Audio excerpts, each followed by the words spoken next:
താങ്കളൊരു കമ്മ്യൂണിസ്റ്റുകാരനാണ്, പക്ഷെ പറയാതിരിക്കാൻ വയ്യ. പുറമേ നിന്ന് നോക്കുന്ന ഒരാൾക്ക് നമ്മൾ കൊയ്യും വയലെല്ലാം നമ്മുടേതാകും പൈങ്കിളിയെ എന്ന് പറഞ്ഞ് പണ്ട് മുതലേ പാടിയാണ് ഈ വിപ്ലവം അവരുടെ തലയെ കുത്തിവെച്ച് ഇന്ന് എന്താണ് ഈ കോരനും ചാത്തനും കാളിയും ഒക്കെ ഇന്നും പഴയ സ്ഥലത്ത് തന്നെ, അല്ല അവരുടെ പിൻതലമുറയൊക്കെ ഇപ്പോഴും പഴയ സ്ഥലത്ത് തന്നെ. അതുകൊണ്ടാണല്ലോ പാർട്ടി ജാഥയ്ക്ക് ആളുണ്ടാകുന്നത്.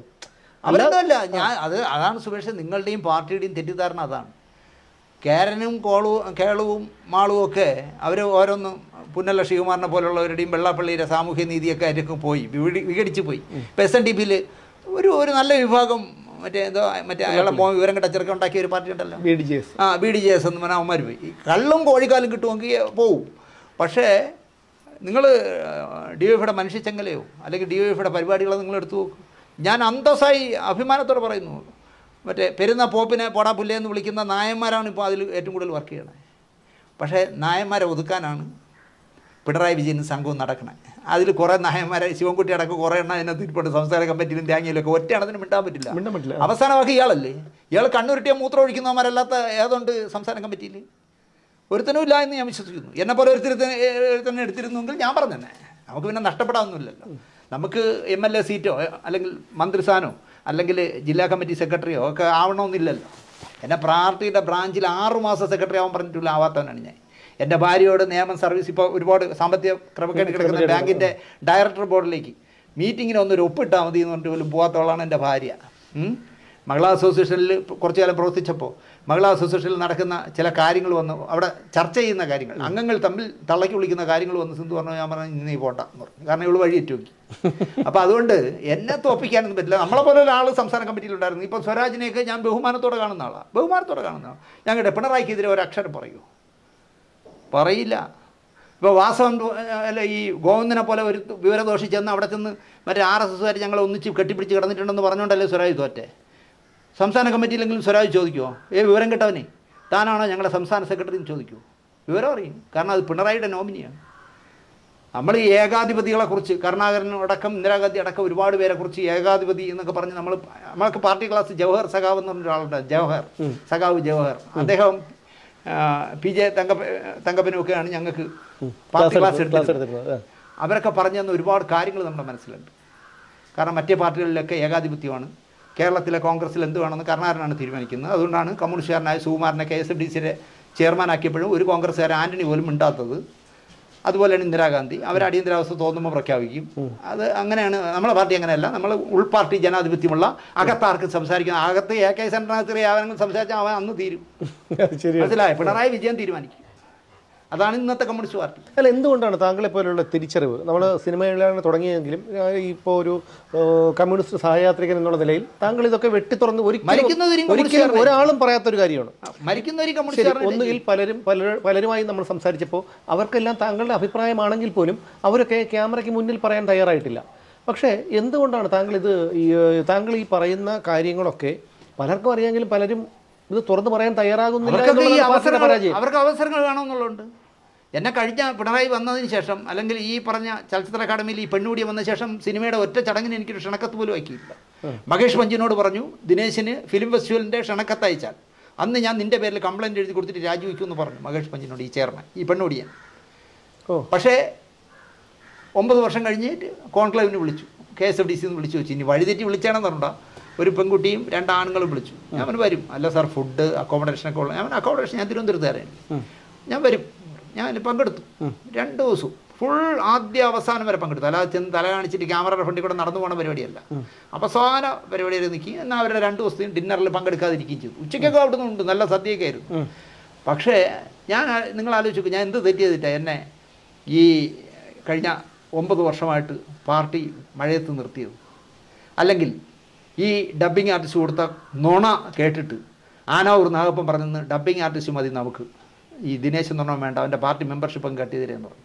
എൻ്റെ കൂടെ ആരോ വിളിച്ച് DYFയുടെ അത് പറഞ്ഞത് ശരിയല്ലെങ്കിൽ അവൻ്റെ ആളിനെ അറിയപ്പെടും, അതുകൊണ്ട് വേണ്ട. ഒരു DYF നേതാവ് തിരുവനന്തപുരത്തുള്ള അയാൾ വിളിച്ചിട്ട് എന്താ പറഞ്ഞു, താങ്കളൊന്ന് പിണറായി ഇയാളെ ഈ ആനാവൂർ നാഗപ്പനെ കണ്ട് എൻ്റെ മെമ്പർഷിപ്പ് പുതുക്കണം എന്ന് പറഞ്ഞു. ഞാൻ പറഞ്ഞു, എൻ്റെ അച്ഛൻ 10 ജന്മം ജനിക്കണം, ഞാൻ പോയി ഈ ആനാവൂർ നാഗപ്പൻ പണ്ട് റേഷൻ കടയിൽ ബില്ല് എഴുതിക്കൊണ്ടിരുന്ന രാഘപ്പനെ കണ്ടെന്നല്ല ഞാൻ കമ്മ്യൂണിസ്റ്റ് വന്നേ. എനിക്ക് അവൻ സംസ്ഥാന കമ്മിറ്റി മെമ്പറല്ല, പോളിറ്റ് ബ്യൂറോയിൽ എത്തിയെന്ന് പറഞ്ഞാൽ ഞാൻ ആനാവൂർ നാഗപ്പനെന്നും കണ്ട് കെഞ്ചൂല, എൻ്റെ മെമ്പർഷിപ്പ് ഒന്ന് പുതുക്കുമോ എന്ന് കേൾക്കാം. കാരണം കമ്മ്യൂണിസ്റ്റുകാരനാവാൻ മെമ്പർഷിപ്പ് എന്തിനാ മെമ്പർഷിപ്പ്? ഒരാവശ്യമില്ല.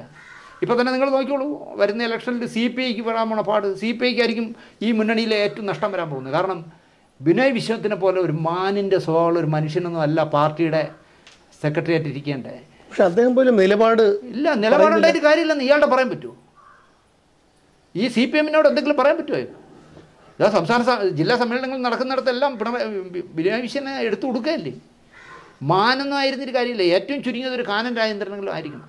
എന്തെന്ന് കേട്ടാൽ കുന്തെന്ന് പറയാനും അല്ലെങ്കിൽ വെളിയത്തിന് പോലെ പോടാവില്ലേ എന്ന് പറയാനുള്ള ചങ്കൂറ്റം. പക്ഷേ അവസാന കാലത്ത് അദ്ദേഹം പോലും പിണറായി എതിർക്കാൻ തയ്യാറായില്ലെന്നുള്ളതാണ്. വെളിയോ അല്ല സോറി കാനം. അത് ചില ഭീഷണികൾ കയ്യിലുണ്ടെങ്കിൽ പറ്റുമല്ലോ. ഈ മക്കളൊക്കെ ഉണ്ടെങ്കിൽ കമ്മ്യൂണിസ്റ്റുകാരന് ഇപ്പോൾ പറ്റുന്നൊരു കുഴപ്പം, മക്കൾ വഴിതെറ്റിയാൽ ഈ തന്തമാരെ വരച്ചവരെ നിർത്താൻ പറ്റും. ഇവിടെ ഇപ്പോൾ ഇരിക്കുന്നതിൽ ഒരുമാതിരിപ്പെട്ടവന്മാരെയൊക്കെ ഒരക്ഷരം മിണ്ടാൻ പറ്റാത്ത എന്താണെന്ന് ചോദിച്ചാൽ എനിക്കറിയാതൊക്കെ ഈ മക്കൾ കാണിക്കുന്ന ചില കുഴപ്പങ്ങളില്ലേ. നിങ്ങൾ പ്രായപരിധി കഴിഞ്ഞില്ലേ, സംസ്ഥാന കമ്മിറ്റിയിൽ എന്തിനാ പങ്കെടുക്കണേ എന്ന് കേൾക്കും മിണ്ടാത്തത്. മിണ്ടാൻ പറ്റില്ല. അവസ്ഥയിലേക്ക് മക്കൾ കൊണ്ടെത്തിച്ചിട്ടുണ്ട്. ആ മക്കളെ പേടിച്ചിട്ട് അല്ലെങ്കിൽ മക്കളെ പിടിച്ച് അകത്തുനിന്ന് പേടിക്കുമ്പോഴാണ് ഇവരെല്ലാം ഈ പറയുന്ന ഏകാധിപതിയുടെ അല്ലെങ്കിൽ ഒരു ഹിറ്റ്ലർ മോഡൽ ഭരണം നടത്തുന്ന ആളിൻ്റെ കീഴിൽ നിന്നു പോകുന്നത്. അതുകൊണ്ട് ഗതികേടുകൊണ്ടാണ്. നേരെ മറിച്ച് എന്നെപ്പോലെ ഒരുത്തം അങ്ങനെ അത്തരം പൊസിഷനിലൊന്നും എത്തിയില്ല. എൻ്റെ മോൻ അങ്ങനെ വഴിവിട്ട കമ്പനികളൊന്നും തുടങ്ങിയിട്ടും ഇല്ലാത്തതുകൊണ്ട് കുഴപ്പമില്ല. പക്ഷേ അതല്ലല്ലോ. ഇതോടുകൂടി ഈ കട അടയ്ക്കാൻ പോകണം. അതുകൊണ്ട് എല്ലാവരും ഭാരമുള്ളവൻ വാരിക്കുമെന്ന് പറഞ്ഞാൽ എല്ലാം ഭാരമില്ലേ. എല്ലാവരും മക്കളും ഭാരമില്ലേ. നിങ്ങൾ ഓരോരുത്തരുടെ ബാക്ക്ഗ്രൗണ്ടിൽ നിങ്ങൾ ഭയങ്കര അഗ്രസീവായ പത്രപ്രവർത്തകരല്ലേ. നിങ്ങൾ എന്താ അന്വേഷിക്കാത്തത്? ഓരോ മന്ത്രിമാരുടെ ബാക്ക്ഗ്രൗണ്ടിൽ അവരുടെ കുടുംബങ്ങൾ എവിടെയൊക്കെ ബിനാമി എന്തൊക്കെ വാങ്ങുന്നു, എന്തൊക്കെ വാരിപ്പോ. അല്ല, അത് അവിടെയാണ് വിഷയം. കാരണം നമുക്ക് പല കാര്യങ്ങളും അറിയാമെങ്കിലും തെളിവ് സഹിതം നമ്മൾ പുറത്തു വിട്ടു കഴിഞ്ഞാലും ആ നിമിഷം നമ്മൾ അറസ്റ്റിലാവുകയാണ്. അല്ല, അറസ്റ്റിലാവുക അല്ല, കഴിഞ്ഞ അറിയാലോ. ഞാൻ പറയുന്നത് ഒട്ടകം ഗോപാലകൃഷ്ണൻ പോലെ മണ്ടത്തരം കാണിക്കരുത്. എനിക്കൊന്നും അറിഞ്ഞൂടാ, മാപ്പ് കോടതി ചെന്ന് മാപ്പ്. അങ്ങനെയല്ല, ഒരിക്കലും ഇല്ല. അതായത് ചില പരാമർശങ്ങൾ നടത്തി അല്ലെങ്കിൽ അത്തരം കാര്യങ്ങൾ തെളിവ് സഹിതം പുറത്തു വിട്ടത് കൊണ്ടാണല്ലോ സംസ്ഥാനത്തെ DGPയും ചീഫ് സെക്രട്ടറിയും കഴിവുകെട്ട ഉദ്യോഗസ്ഥരാണെന്ന് പറഞ്ഞു. കേരളത്തിലെ ജനങ്ങൾ ഇനിയും വായിൽ പഴവും തിരികെ ഇരിക്കാതെ പ്രതികരിക്കണമെന്ന് പറഞ്ഞു എന്നുള്ളൊരു കുറ്റം ചുമത്തി എൻ്റെ ഓഫീസ് റെയ്ഡ് ചെയ്തു. അതെങ്ങനെ എടുക്കുന്നേ? സുപ്രീം കോടതി ജഡ്ജിയെ നിങ്ങൾക്ക്, സുപ്രീം കോടതി ചീഫ് ജസ്റ്റിസിനെ നിങ്ങൾക്ക് അവിടെ കേസ് തീർന്നു. കേസ് അവിടെ തീർന്നു. എൻ്റെ സാധനങ്ങളെല്ലാം കൊണ്ടുപോയപ്പോൾ അവരുടെ നെഞ്ചിലെ കല്ലിറങ്ങി തീർന്നു. തെളിവുകളല്ല അതിനകത്ത്. പിന്നെ നമ്മൾ ഭയപ്പെടില്ല എന്നായിരുന്നു. കുറേ ദിവസം പലരും പറഞ്ഞത് കേട്ട് ഇനി മര്യാദയ്ക്കൊക്കെ ജീവിക്കണം, എന്തിനവരെ പറയാൻ പോണം, അവരൊരിക്കലും നന്നാവില്ല എന്നൊക്കെ പറഞ്ഞു നമ്മൾ കുറച്ച് ദിവസമൊക്കെ ഒന്ന് കൺട്രോൾ ചെയ്തു. പക്ഷേ യഥാർത്ഥത്തിൽ നമ്മൾ ഇപ്പോൾ നമുക്കത് പറ്റുന്നില്ലെന്നേ. എത്രത്തോളം നമ്മൾ ഇത് കണ്ടുകൊണ്ടിരിക്കും. ഈ ചില അനീതികൾക്കെതിരെ നമ്മൾ കണ്ണടച്ചിരിക്കും. പറ്റില്ല. താങ്കൾ പറയുന്നത് വളരെ ശരിയായിട്ടുള്ളൊരു കാര്യമാണ്. ഇപ്പോൾ ഒരു യഥാർത്ഥ കമ്മ്യൂണിസ്റ്റുകാരനായതുകൊണ്ട് മാത്രമാണ് താങ്കൾ യഥാർത്ഥ കമ്മ്യൂണിസ്റ്റുകാരനായതുകൊണ്ട് മാത്രമല്ല, ഒരുപാട് സദാചാരങ്ങൾ വേണമെന്ന് ആവശ്യമില്ലാത്ത വാശി പിടിക്കുന്നുണ്ടാണ് എന്നെ കുരുക്കാൻ പറ്റാത്ത. അല്ലെങ്കിൽ നമ്മളെ പെണ്ണ് കേസ്, സാമ്പത്തിക ക്രമക്കേട് കേസ്, കൈക്കൂലി കേസ്, പറ്റിപ്പ് കേസ് എന്നൊക്കെ പറഞ്ഞ് നമ്മളെങ്ങനെയെങ്കിലും കുരുക്കാം. നമ്മൾ ഇതിലൊന്നും പെടാതെ ചമ്മന്തിയും ചോറും, റേഷൻ കടയിൽ അരിയില്ല, ചമ്മന്തിയും ചോറുകൾ. ഇപ്പോൾ 10 രൂപ 50 പൈസ കൊടുത്താൽ എൻ്റെ വെള്ളക്കാർഡാണ്. ഞാൻ മുതലാളിയാണ്, മനസ്സിലായില്ലേ? വാടക വീട്ടിലാണ് താമസമെങ്കിലും വെള്ളക്കാർഡാണ്. അപ്പോൾ ഞാനതൊരു അഭിമാനമായിട്ടാണ് കൊണ്ടുവരുന്നത് വെള്ളക്കാർഡ്. പക്ഷേ 10 രൂപ 50 പൈസയ്ക്ക് നമുക്കൊരു 6 കിലോയോ ഒക്കെ അരി കിട്ടും. ഞാൻ സിന്ധുവല്ലേ ഉള്ളൂ, ഞങ്ങൾക്ക് 2 പേർക്ക് അത് മതി. എൻ്റെ പാറുവിനും കൂടെ ചേർത്ത് അത് മതി. അല്ലെങ്കിൽ ആ റേഷൻ കടയിലോ അല്ലെങ്കിൽ പരിചയമുള്ള റേഷൻ കടകളിൽ ചെന്നിട്ട് ഒരു 10 കിലോ അരി തരുമോ എന്ന് കേട്ടാൽ തരും. 25 രൂപ വെച്ച് കൊടുത്താൽ മതി. അപ്പോൾ ഈ സൗജന്യം കൊടുക്കാനുള്ള അരി അവിടെ ഉണ്ടല്ലോ, അതിൽ നിന്ന് 25 രൂപ വെച്ച് 10 കിലോയ്ക്ക് 250 രൂപ കൊടുത്താൽ നമുക്ക് 10 കിലോ അരിയായി. നമുക്ക് ഈ 60 രൂപ കൊടുത്ത് സുലേഖ വാങ്ങിക്കണ്ട, മനസ്സിലായില്ലേ? മട്ട അരിയിലെ തിന്നുള്ളൂ എന്നുള്ള യാതൊരു വാശിയില്ല. അതുകൊണ്ട് ജീവിതം വളരെ സിമ്പിളായതുകൊണ്ടേ നമ്മൾ ചമ്മന്തി ചോറായാൽ ഞാൻ താജ് ഹോട്ടലിൽ കഴിക്കുന്നതിനേക്കാൾ ആസ്വദിച്ചാൽ കഴിക്കണം. 50 രൂപയ്ക്ക് തിരുമല ചെന്ന് ചക്ക വാങ്ങിയാൽ, ഇന്ന് ചക്ക കറി ഉണ്ടാക്കിയാൽ ഉച്ചയ്ക്ക് മൃഷ്ടാന്ന ഭോജനം പോലെ ഈ ചക്കയും കൂട്ടി തീയലൊക്കെ കൂട്ടി കഴിക്കുക. രാത്രി അതിലെ ബാക്കി ചക്ക കൊണ്ട് കറിയുണ്ട്, ഒരു നാരങ്ങ അച്ചാറും കൂടെ വിരവിയാൽ, ഞാൻ സത്യമായിട്ട് പറയുന്നത് സുമേഷേ, തിരുവനന്തപുരത്തെ നമ്മുടെ യൂസഫ് അലി സാഹിബിൻ്റെ ഹോട്ടലിൽ കഴിക്കുന്നതിനേക്കാൾ ആസ്വദിച്ചാണ് ഞാൻ കഴിക്കണം. പിന്നെ ഞാൻ വെയിറ്ററിന് കൂടെ ആയതുകൊണ്ട് ഇതൊക്കെ ഭയങ്കര ഇഷ്ടമാണ്. ഒരു കാന്താരി മുളകും കൂടെ ഉണ്ടെങ്കിൽ നമ്മൾ കഴിക്കും. ഇങ്ങനെ ജീവിക്കുന്നുണ്ട് എന്നെ ആർക്കും വിലക്കെടുക്കാൻ പറ്റില്ല.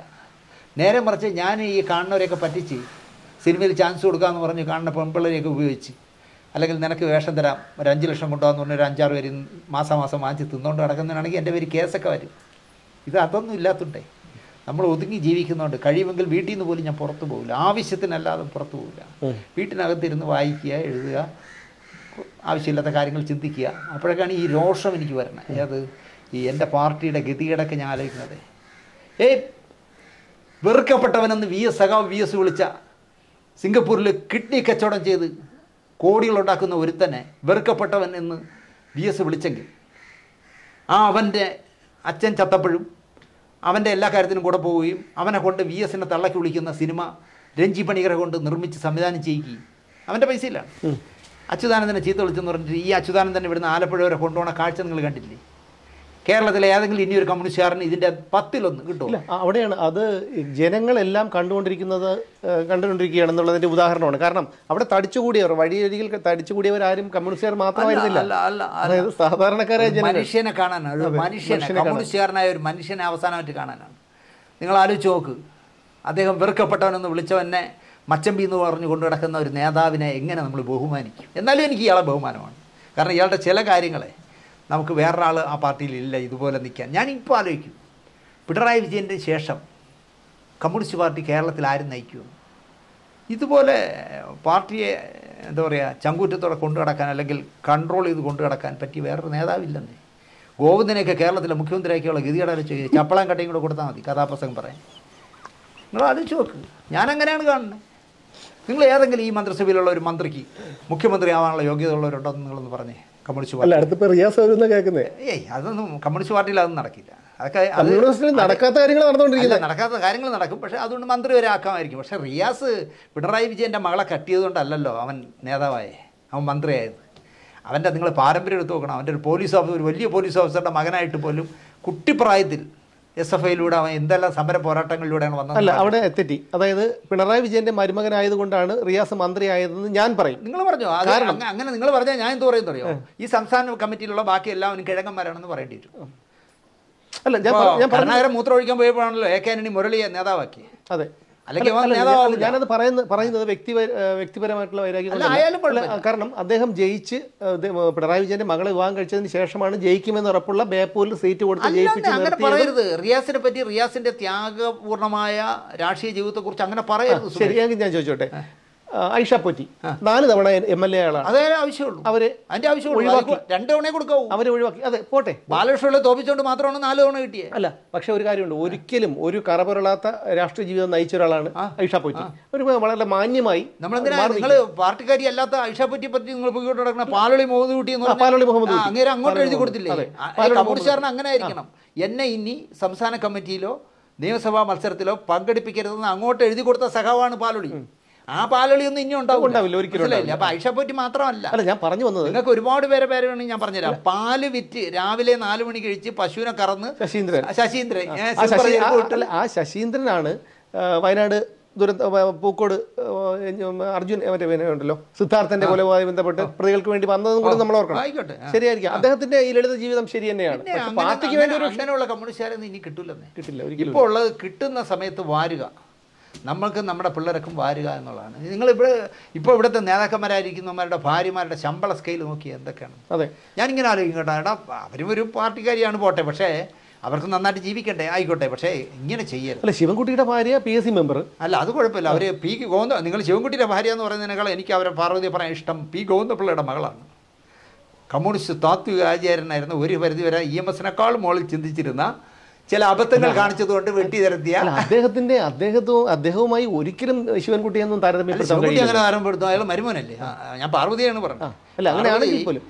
അങ്ങനെയുള്ള ഒരാളിൻ്റെ മകളാണ്. പക്ഷേ അങ്ങനെയുള്ള നിങ്ങൾക്ക് വേണമെങ്കിൽ വേറൊരു കാര്യം പറഞ്ഞുതരാം. ഇതേ പാർവതിയുടെ സഹോദരൻ ഏഷ്യാനെറ്റിൻ്റെ വാർത്തയുടെ ഹെഡായിരുന്നപ്പോൾ എൻ്റെ നല്ല അടുപ്പക്കാരനാണ് MG രാധാകൃഷ്ണൻ.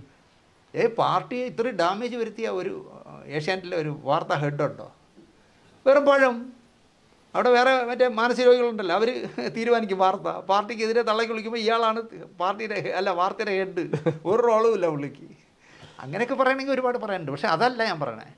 പാർട്ടിയുടെ തലപ്പത്ത് നിൽക്കുന്ന അല്ലെങ്കിൽ സംസ്ഥാന കമ്മിറ്റിയിലുള്ളവരുടെയൊക്കെ ഭാര്യമാരും മക്കളും ഇരിക്കുന്ന പൊസിഷനുകളിപ്പോൾ.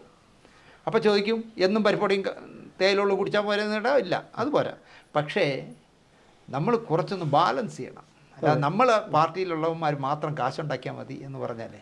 ഇവിടെ തന്നെ ബിസിനസ് നടത്തുന്ന ഒരുപാട് പേര് നിങ്ങൾ എടുത്ത് നോക്കിയാൽ പാർട്ടിയായിട്ട് എന്ത് ബന്ധമുണ്ടെന്ന്. ഒരു ബന്ധമില്ലാത്തവന്മാരല്ലേ ഇവിടുത്തെ കോടീശ്വരന്മാർ. വയലിൽ നികത്താൻ നിങ്ങൾ തന്നെ ഷൂട്ട് ചെയ്തിട്ടുണ്ടല്ലോ ഒരു ആശുപത്രിയുടെ. അവിടെ ഇന്നിപ്പോൾ ബഹുനില കെട്ടിടം ഇവിടെ ഒരു സെന്റിൽ കയറി കയ്യേറിയാൽ വില്ലേജ് ഓഫീസർ ഒന്ന് ഇണ്ടാസ് തരുന്ന നാട്ടിൽ ഏക്കർ കണക്കിന് കണ്ടൽ മരങ്ങളെ വെട്ടിമുറിച്ച് ആശുപത്രി കെട്ടിപ്പോക്കുന്നു ഇല്ലേ? അത്ഭുതപ്പെട്ടു കേട്ടോ അത് അവിടെ ചെന്നപ്പോഴത്തേക്ക്. എനിക്ക് ഭയങ്കര അമർഷമുണ്ട് കേട്ടോ. എന്നാൽ ഇയാളെ ഭയങ്കര ഇഷ്ടമാണ് എനിക്ക്. അതാണ് ഇതിലൊരു വിരോധാഭാസം എന്ന് പറയുന്നത്. ഇയാളെ ഭയങ്കര ഇഷ്ടമാണ്.